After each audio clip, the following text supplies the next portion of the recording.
when we were in the boardroom for The Apprentice, Donald could come up with these very complicated figures. He could stand there and recall all of the details of a deal, and he would share those with us.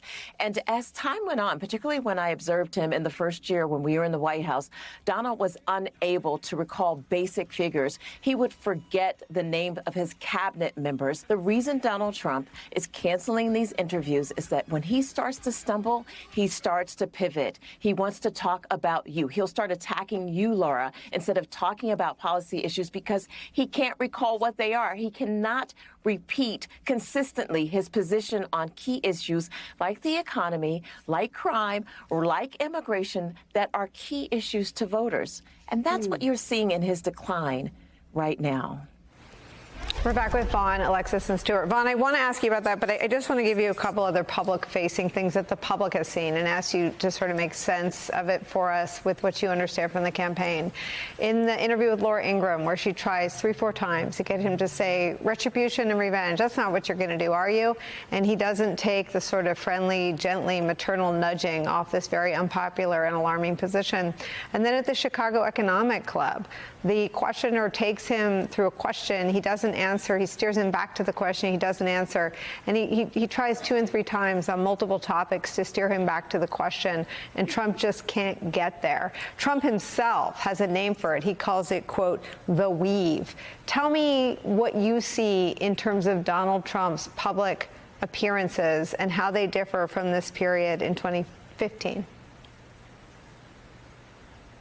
Donald Trump is an older man who is not used to being challenged anymore, Nicole. Ever since leaving the White House, where he was surrounded by individuals from Mark Milley to the likes of John Kelly, right, Rex Tillerson, folks that would challenge him on policy and substance, and other White House staff, Alyssa Farah, who would be in there and would question his policies and his positions. And since leaving after January 6th and after the inauguration of Joe Biden, he went to Mar-a-Lago and he was surrounded by a small nucleus of people who do not push back against him and his rhetoric, his positions. This is Donald Trump's campaign. And what you have watched manifest in the 4 years since is somebody who is appearing on the stage, campaign stage, much in the way that he appears at Mar-a-Lago, or the one time I was on the plane last year on his plane after his Waco, Texas rally, where January 6th footage played behind him. He got on his plane and everybody clapped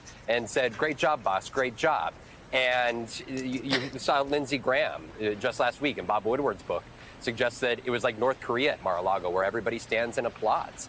And I think what you are watching is a man who has very intentionally surrounded himself by individuals who are, you could say, subservient, or who believe in the Donald Trump that we are watching run for president in 2024. And therefore, what you saw in the Bloomberg back and forth over the course of nearly an hour yesterday was an interview that we have not been used to seeing. He declined to sit down with 60 Minutes. And in the moments that the press have been able to ask Donald Trump questions over the last 4 years, they have it's been far and few between the opportunity to actually follow up and challenge him on his first statement, which he so often wanders and veers off course and doesn't directly answer. And that's what made that interview unique yesterday, because it put him on his heels in a way that Donald Trump is not used to hearing from those within his campaign or his allies or journalists who he has steered clear of having to answer consistent, direct questions from. Stuart Stevens, how do you think the voters are experiencing this? And specifically when Vice President Kamala Harris says this, quote, go to his rallies. And after the 39 minutes where he swayed to the music and danced awkwardly, quote, hope he's okay. Yeah, you know, I thought yesterday it was really remarkable how at the Erie rally they showed for Harris, they showed clips of a Trump rally. And I just would have liked to have been the guy in the room who suggested that, because that's just such a simple, smart idea. That, like, we're going to do this. He said, well, how do we do it? Well, let's just show the guy and let people see it. Yeah. Because I think that what they're doing, and doing it successfully, is making this a referendum on Trump. It's a contrast. One of these two people is going to be president of the United States. Which one do you want to get? And I've always thought that there were two essential qualities for the Harris campaign. They had to represent the future, which I think they're doing very well. And I stood up and cheered when they went with the don't go back whole line, which I think has been beautifully prosecuted. And the other is they have to be the safer choice to Trump.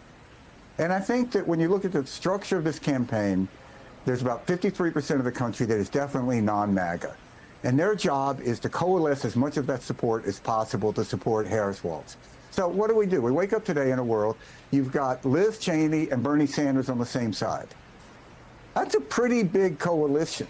And I think that you look at these campaigns and you always ask the question, here closing, like sports teams, who has composure? And I think the Harris campaign definitely does. They're confident. You don't go into a Bret Baier interview if you're not. And the Trump campaign is just spinning up and up and up and getting more and more desperate. It's like he's addicted to this, so you need more and more. It's not enough just to say, lock her up. Now we have to say, well, we'll have military tribunals and we'll execute people. And it's not going to get better. Today is the best day that Donald Trump was. Tomorrow will be worse. And the next day will be worse. And it's just going to continue a decline.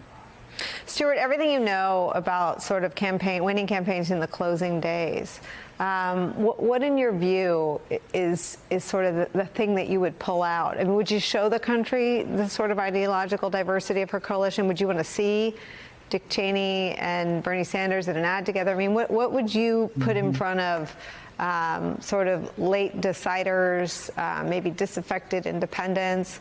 What would you put out there? I would try as much as possible to make this a referendum on patriotism. That really, if you believe in America and you believe in the American experiment, what Trump is representing is a complete departure from that. I mean, I just thought, if you take all of those in the greatest generation who died and are buried in Europe now and brought them alive and looked at what he's doing in Putin versus Ukraine, and the fact that he's on the Putin side, they would find this appalling. So I think the more that you can raise the stakes, there's a tremendous need, and you talk about it a lot, and it's fantastic you do, to normalize this race, as if it was Romney and Obama. It's not. And yes, you have to talk about these issues like inflation, the border. It's important to do both. But you can't let it fall into a regular race. I mean, when the night that Obama won, and in the Romney campaign, we were tired, we were disappointed, we were exhausted, but we went to bed not fearing for the country. And that's not what this race is about. And that's how you end up with Liz Cheney and her father, who we both worked for, supporting Harris. And I just think it shows the stakes of this race. And Trump has always benefited from the inability to imagine him. You couldn't imagine the Republican Party in 2016 nominating someone who talked in public about dating his daughter, but it happened. You couldn't imagine him winning, but it happened. You couldn't imagine that if he lost by 7 million, he wouldn't accept it, but it happened. And I think that we have to embrace this when thinking about what it would mean if Trump won, and to be prepared for what it's going to mean when he loses, because he will not accept the results. He's clear about that.